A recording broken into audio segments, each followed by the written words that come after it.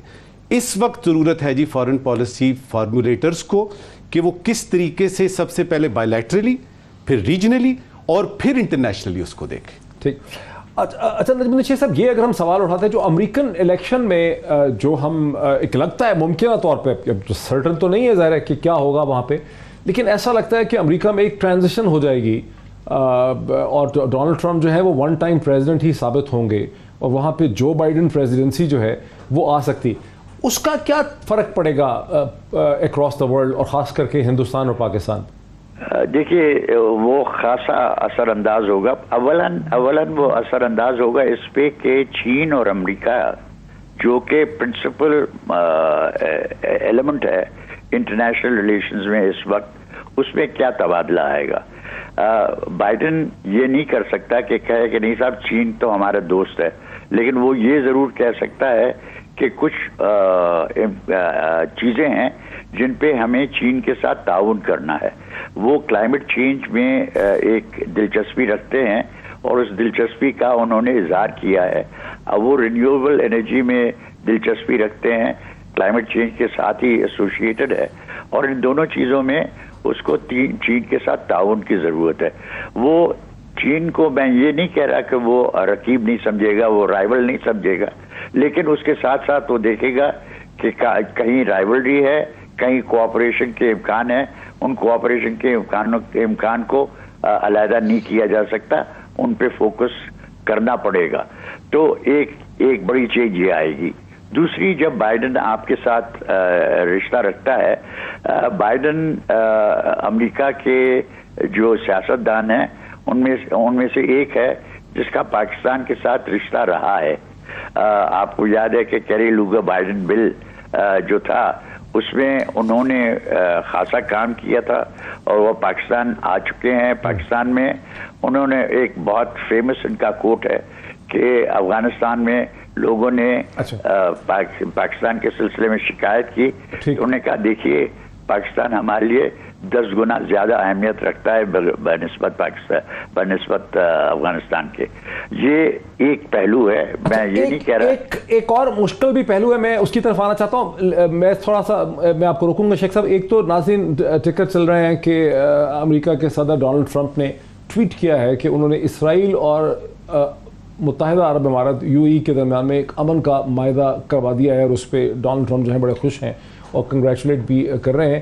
General صاحب اگر میں آپ کی طرف آؤں کہ ہندوستان اور پاکستان دونوں ہی کی حکومتیں بڑی کمفرٹیبل ہو چکی تھیں ڈونلڈ ٹرمپ کے ساتھ. عجیب بات ہے، آپ نے دیکھا کہ ہاؤڈی موڈی میں بہت انویسٹمنٹ کی ہندوستان کی حکومت نے، پھر ڈونلڈ ٹرمپ کو جس طرح سے ان کا استقبال کیا گیا گجرات دلی، وہاں پر بھی ایک پورا تھا کہ اب کی باری ڈونلڈ ٹرمپ کی نعرہ لگوایا گیا.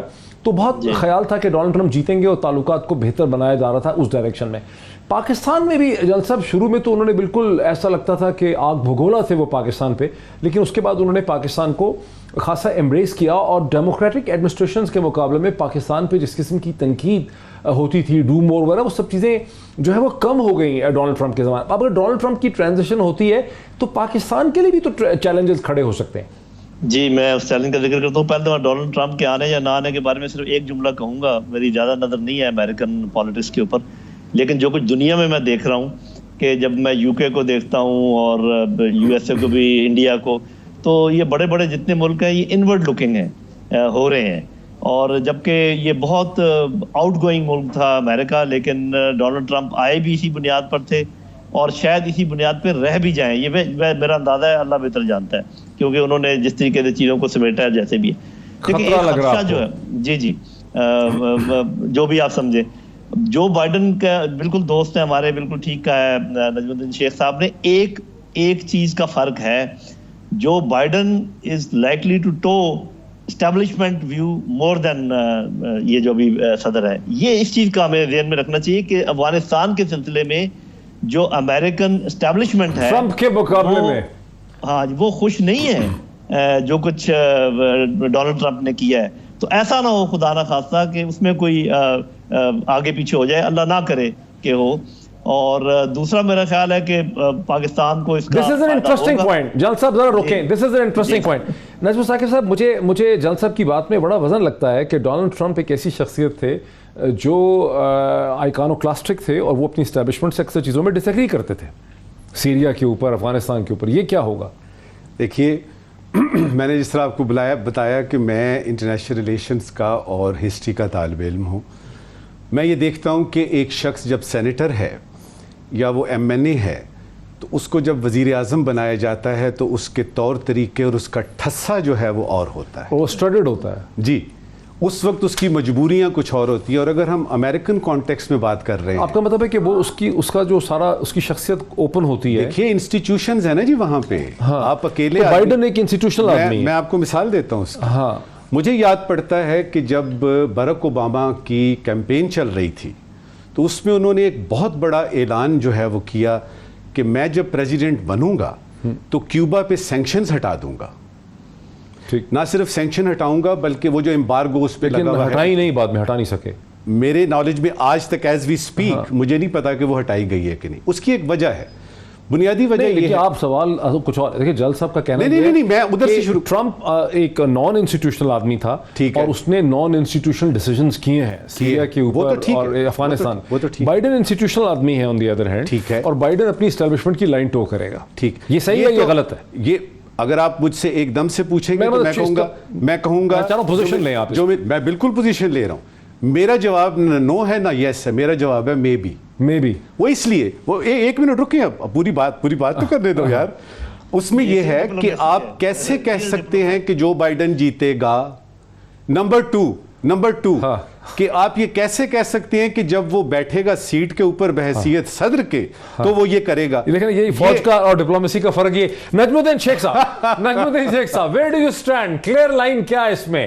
بائیڈن انسٹیٹیوشنل آدمی ہے، اسٹیبلشمنٹ کی بات مانے گا. ٹرمپ نان انسٹیٹیوشنل آدمی تھا. نہیں، بالکل انسٹیٹیوشنل آدمی ہے، لیکن انسٹیٹیوشن کو وہ انفلوئنس کرتا ہے.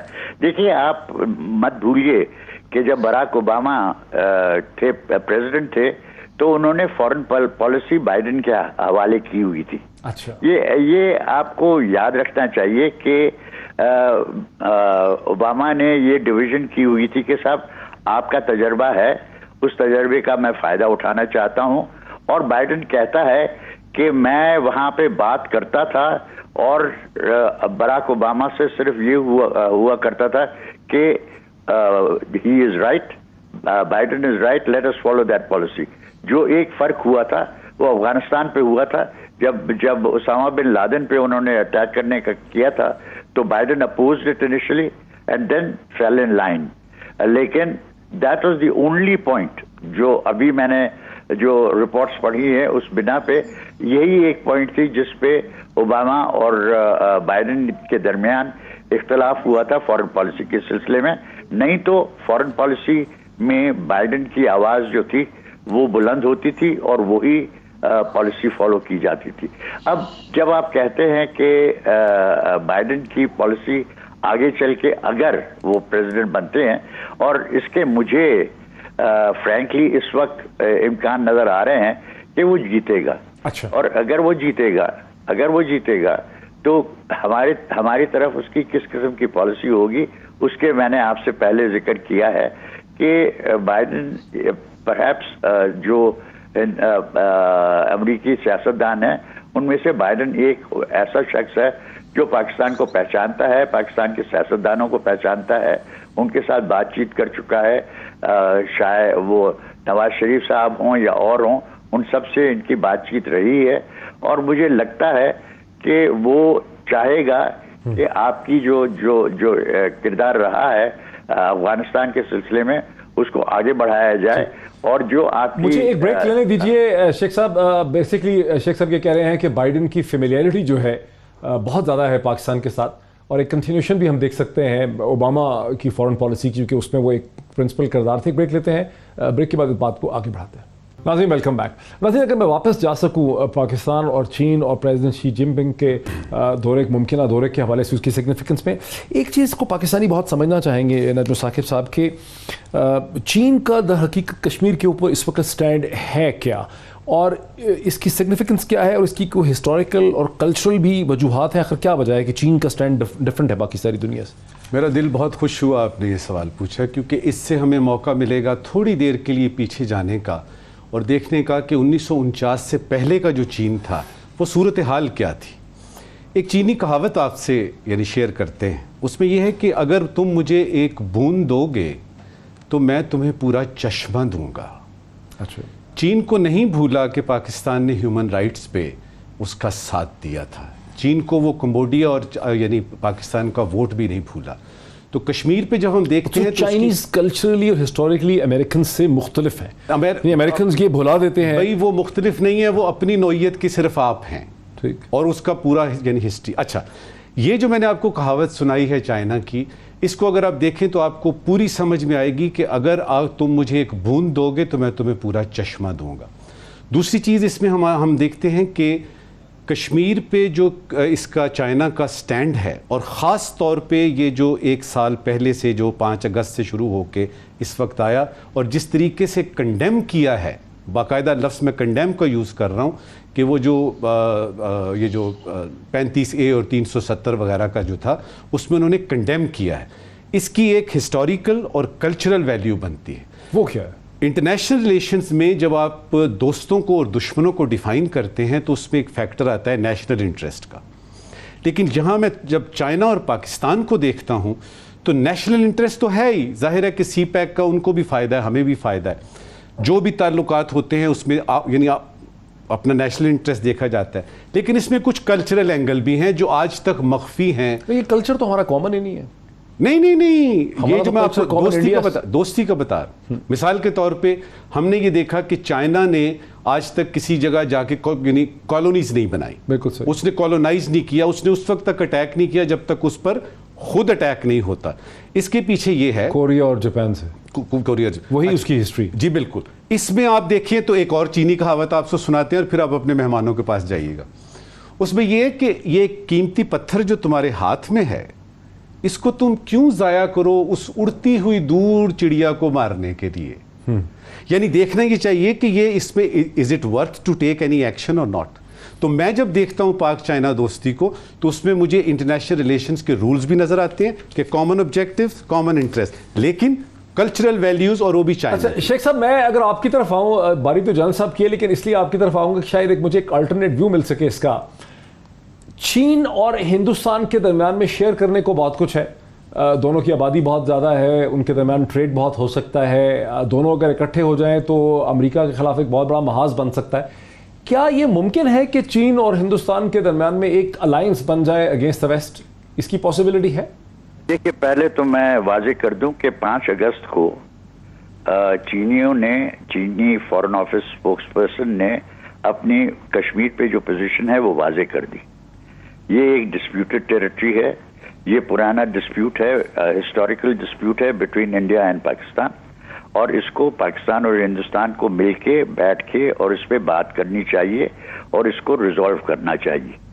اس سے پہلے انہوں نے جو آرٹیکل 6 تھی جس میں ہمارے ساتھ جو ٹیریٹوریل باؤنڈری انہوں نے اسٹیبلش کی تھی, جو ہماری باؤنڈری اسٹیبلش ہوئی تھی, اس میں آرٹیکل 6 میں انہوں نے کہا تھا کہ صاحب یہ ہم کہہ رہے ہیں کہ یہ 1963 میں ہے, یعنی 1 سال بھی نہیں گزرا تھا ان کے جو چین کے ساتھ جو ہندوستان کے ساتھ جھگڑا ہوا تھا, اس کے بعد انہوں نے 1963 میں جو ہمارے ساتھ ٹیریٹوریل باؤنڈری کی بات کی. اس میں انہوں نے کہا کہ this boundary is conditional on the fact that the area the disputed territory comes to Pakistan. If it does not come to Pakistan, we will renegotiate this. یہ یاد رکھیے گا. ایک دوسرا کہ جب انہوں نے ٹیریٹوریل باؤنڈریز کی 5 اگست کو بات کی تو انہوں نے کہا کہ یہ ایک ہسٹوریکل ڈسپیوٹ ہے between India and Pakistan. We advocate that they sit together and talk about it and settle it peacefully. جب ان سے پوچھا گیا کہ صاحب 5 اگست کو تو ابھی پاکستان نے یہ نیا نقشہ نکالا ہے, اس پہ آپ کا کیا ویو ہے, تو انہوں نے کہا صاحب میں جو کشمیر پہ کہنا تھا وہ میں کہہ چکا ہوں. ٹھیک ہے, تو آپ اس کو ضروری ہے کہ اس کو سمجھنے کی کوشش کریں کہ چین کی پوزیشن اس پہ کیا ہے. دوسری چیز جو میں ایک تو پہلے کریکٹ میرا سوال تو سر ادھر ہی رہ گیا جو میں نے پوچھا تھا. میرا سوال تو یہ تھا کہ کیا ہندوستان اور چین میں کبھی ایک الائنس ہو سکتا ہے مغرب کے خلاف؟ دیکھیے جب چین بات کرتا ہے ایشین سینچری کی, جب ہندوستان بات کرتا ہے ایشین سینچری کی, تو وہ سینچری تو اس بنا پہ تھی کہ ان دونوں ممالک کے درمیان ہوگا, اسے ہونے کا اب امکان کوئی نہیں ہے میری نظر میں. جے شنکر اپنی کوشش کرتا رہے لیکن مجھے نہیں نظر آتا کہ اب ہندوستان اور چین میں اس قسم کا ایک رابطہ ہوگا جس بنا پہ یہ کیا کہا جائے کہ صاحب اب یہ دونوں جو ہیں یہ مل کے ایشیا کی ایک نئی بنیاد رکھیں گے. کہ جل صاحب کو آنے دیجیے. جل صاحب اسٹریٹجیکلی اسپیکنگ ہم نے تو اپنے تمام انڈے اسی باسکٹ میں رکھے ہیں جل صاحب کہ چین اور ہمارے درمیان ایک اسٹریٹجک الائنس ہے. اگر کہیں حالات کروٹ بدل لیں اور چین اور ہندوستان کے درمیان میں بہتر تعلقات ڈیولپ ہو جاتے ہیں جس سے چین کو بھی بڑا فائدہ ہے اور ہندوستان کو بھی بڑا فائدہ, ہم کیوں ایشوم کرتے ہیں کہ ایسا نہیں ہو سکتا؟ جی میرا خیال ہے کہ ہو سکتا ہے, اور میں تو بلکہ یہ کہوں گا اگر ہو جائے تو اس میں کوئی بات نہیں ہے, اس لیے کہ ہو سکتا ہے کہ اس سلسلے میں پاکستان اور ہندوستان کے مسائل بھی کچھ نہ کچھ حل ہو جائیں. ایک چیز میں بات کرنا چاہوں گا ضرور کہ کشمیر کے سلسلے میں ایک فلسافیکل ڈفرنس ہے چائنا کا اور ہمارے سٹانس کا. چائنا ہمیں یہ کہتا ہے اور یہ آدھا پاکستان بھی اس بات کو مانتا ہے کہ ہمیں کشمیر کو بیک برنر پر ڈالنا چاہیے, یہ خود مسئلہ وقت آنے کے ساتھ حل ہوگا, آپ اپنے اندر کی باتوں پہ توجہ دیں. لیکن ان کے ذہن میں ہے ہانگ کانگ, تائیوان, جہاں پہ لوگ امن امان سے رہ رہے تھے. ہمارا کچھ لوگوں کا یہاں پر یہ سٹانس ہے کہ یہ ایک المیہ ہے, انسانی المیہ ہے, اس کو ایسے چھوڑا نہیں جا سکتا بیک برنر کے اوپر. اس وقت تک تو یہ لوگ بیچارے ختم ہو جائیں گے, صرف ایک زمین کا ٹکڑا رہ جائے گا. اس کا کیا یہ ایک فلسافیکل ڈفرنس ہے, اور مجھے لگ رہا ہے کہ لیکن جل صاحب اگر وہ وہاں پہ ڈیموگرافک چینج وہ نہ لانے کی کوشش کریں, لیکن جل صاحب یہ جو آرگومنٹ اتنی دیر تک تو بہت اسٹرانگ تھا ہمارے شور بھی نہ مچانے کا جب تک وہ وہاں پر B J P R S S ایک ڈیموگرافک چینج لانے کی کوشش نہیں کر رہے. اگر وہ میجورٹی کو مائنورٹی میں بدلنا چاہتے ہیں, ڈیموگرافک چینج لانا چاہتے ہیں, تو پھر دوسرا آرگومنٹ تو کمزور پڑ جاتا ہے. صرف ڈیموگرافک چینج کی بات نہیں ہے, وہاں پر اٹراسٹیز کی بات. مثال کے طور پہ آپ ڈیموگرافک چینج نہ بھی لائیں لیکن اگر ان کو عام انسانوں کی طرح رہنے ہی نہ دیں تو پھر بھی کیا آپ اس کو بیک برنر پہ ڈال سکتے ہیں؟ اگر آپ ڈومیسائل لاز کی چینج دیکھیں, 1 لاکھ لوگ ڈومیسائل لے چکے ہیں پچھلے 1 سال میں. آپ جو بات کر رہے ہیں, میں واپس اس بات پر آتا ہوں کہ دیکھیے ہم سب جانتے ہیں کہ دنیا میں رہنے کے طریقے پیسفل طریقے ہی ہیں, اور وہی خطے ترقی کرتے ہیں جو امن امان سے رہنے کی کوشش کرتے ہیں. اگر چائنا اور ہندوستان کے تعلقات اچھے ہو جائیں اور وہ ہمارے ساتھ ہمارے تعلقات بھی اچھے بنانے کی کوشش میں بھرپور کردار ادا کرے تو میرا خیال اس سے اچھی کوئی بات نہیں. بہت شکریہ جلال صاحب کا بھی, نجم ثاقب صاحب کا بھی, نجم الدین شیخ صاحب کا بھی, اور عقیل کریم دیدی ہمیں جوائن ہی نہیں کر سکے آج اس پروگرام میں. یہ تمام ڈسکشن آپ نے دیکھی ہے, مختلف ڈائریکشنز میں ڈسکشن گئی ہے, فیصلہ آپ کا ہے. پھر اگلے ہفتے آپ سے ملاقات ہوتی ہے. بہت شکریہ.